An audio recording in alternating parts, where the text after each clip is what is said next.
Mas assim, já meio que tá uma tradição aqui de que a gente pergunta sempre onde é que a pessoa tava no 7x1. Como é que foi o seu 7x1?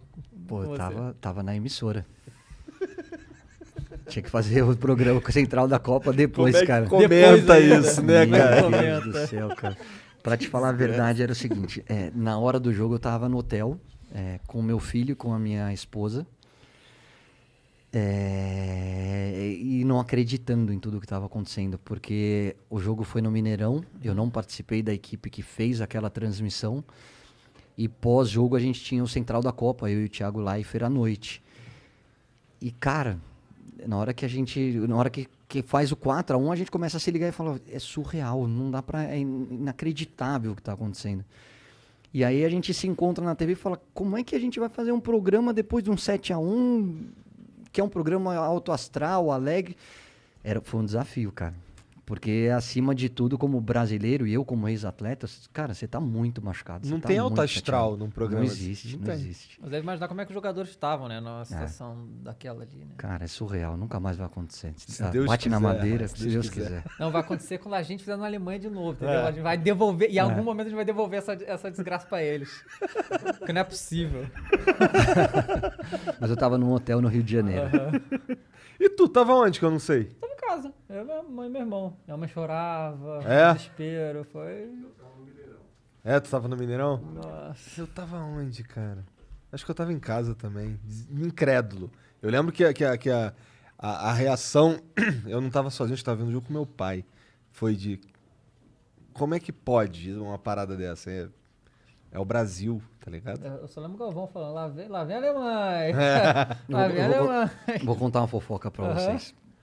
Ninguém imaginava nunca que ia ser 7x1. Então, qualquer cara que falar, a gente sabia, é mentira. Ninguém imaginava. Ainda mais sendo aqui no Brasil. Preparação da Globo, reunião de pauta, tal, antes da Copa do Mundo. Eles mandam uma apostila com um resumo de todos os times, tal. E aí eles falam assim, uma brincadeira, então. Aí tinha um aplicativo, tal. Aí falou, então eu quero ouvir dos comentaristas. Aqui, quem classifica? Não sei o que lá. Aí, no bolão, deu Brasil e Alemanha. A diretora vira e fala assim, Caio, quem passa? Eu falei, Alemanha. Tomei uma vaia na sala. Pô, você não é brasileiro. Tô falando de 2 meses antes da Copa. Você tá louco? Eu falei, cara, uma coisa é a minha torcida. Outra coisa é o meu lado técnico sobre o que eu vejo das duas seleções.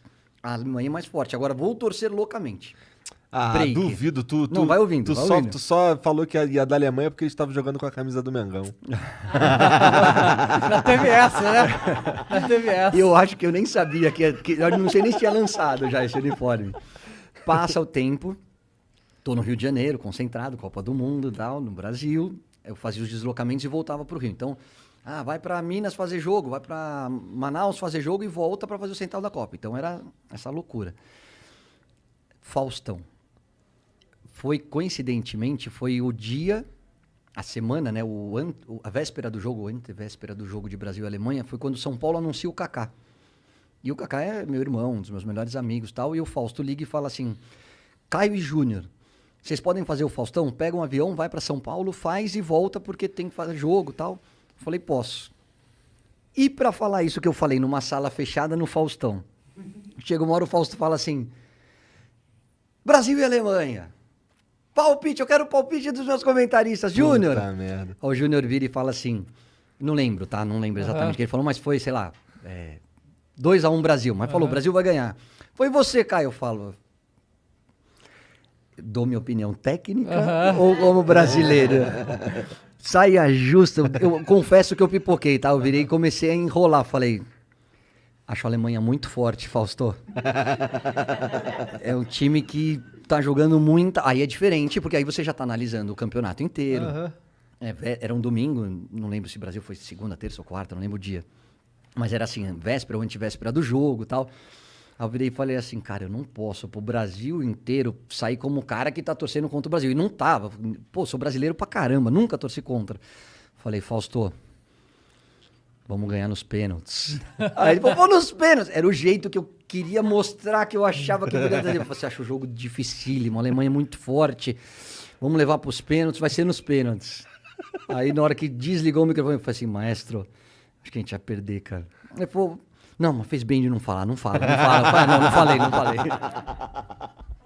Tá certo, né? Você não vai pegar mal. E aí, assim, né, você falou da sua opinião técnica. E agora? A opinião técnica para ano que vem? Tipo, vendo o que tá rolando na Europa, que assim... Eu como torcedor, eu acho que a nossa chance é muito pequena. O que você tem achado da seleção brasileira? Cara, eu acho que assim, nós temos um adversário aqui na América do Sul, que é a Argentina. Não dá para comparar a intensidade com que se joga na América do Sul com o que se joga na Europa. Na hora que eu fiz isso, a minha quinta-feira, eu assisti França e Bélgica, às 4 da tarde. Aí eu assisti São Paulo e Santos às 7 da noite. E fiz Brasil e... Caramba, me deu branco. Brasil e Venezuela. Não, antes... Brasil e Venezuela. Brasil e Venezuela às 9 da noite. A intensidade é muito diferente. A qualidade do jogo é muito diferente. Agora, a gente tem que considerar algumas coisas. Seja qual for, 2 seleções europeias, você joga e deixa jogar. A qualidade do gramado é muito melhor do que a gente tem aqui. A qualidade individual também é muito melhor do que a gente tem aqui. Eu acho mesmo que o Brasil não é o principal favorito para ganhar a próxima Copa do Mundo, mas a gente está no bolo. Eu acho que a gente pega França... Eu vou te falar quem eu acho que são as seleções mais fortes. França, Itália e Inglaterra. Eu acho essas 3 seleções fortíssimas. Aí você tem Argentina, Bélgica e Espanha em reconstrução. Acho que a Argentina já atingiu esse protagonismo. Tá? Acho que está bem redondinha.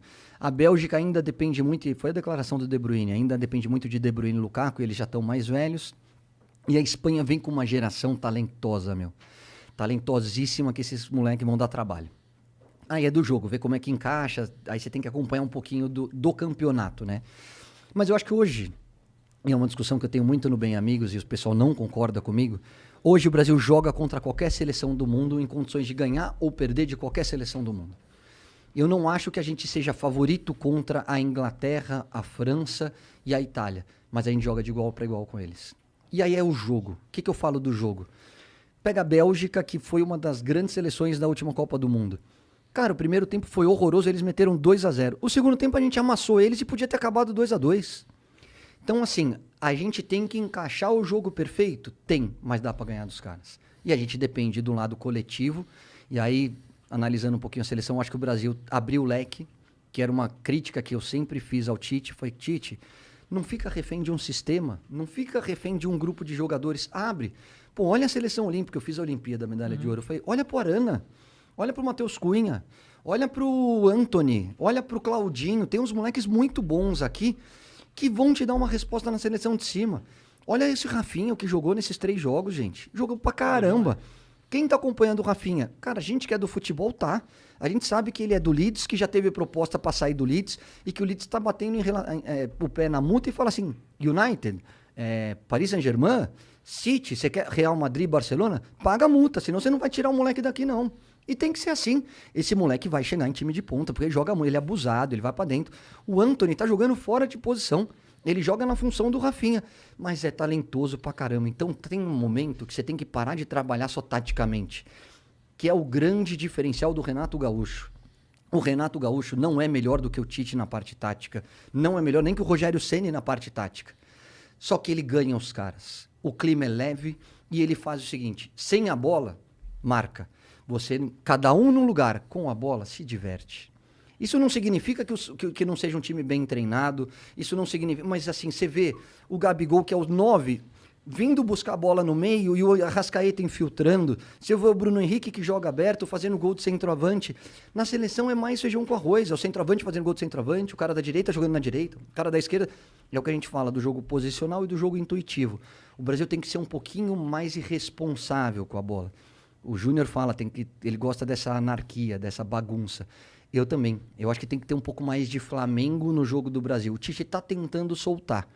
Ainda não conseguiu, mas está tentando. Se você pensar que tem 1 ano ainda para a Copa do Mundo, na hora que você olha Antony, que você olha Matheus Cunha, que você olha Arana, que você olha Rafinha, você fala, opa, talvez a gente tenha daqui a 1 ano uma seleção mais forte do que a gente tem hoje em dia.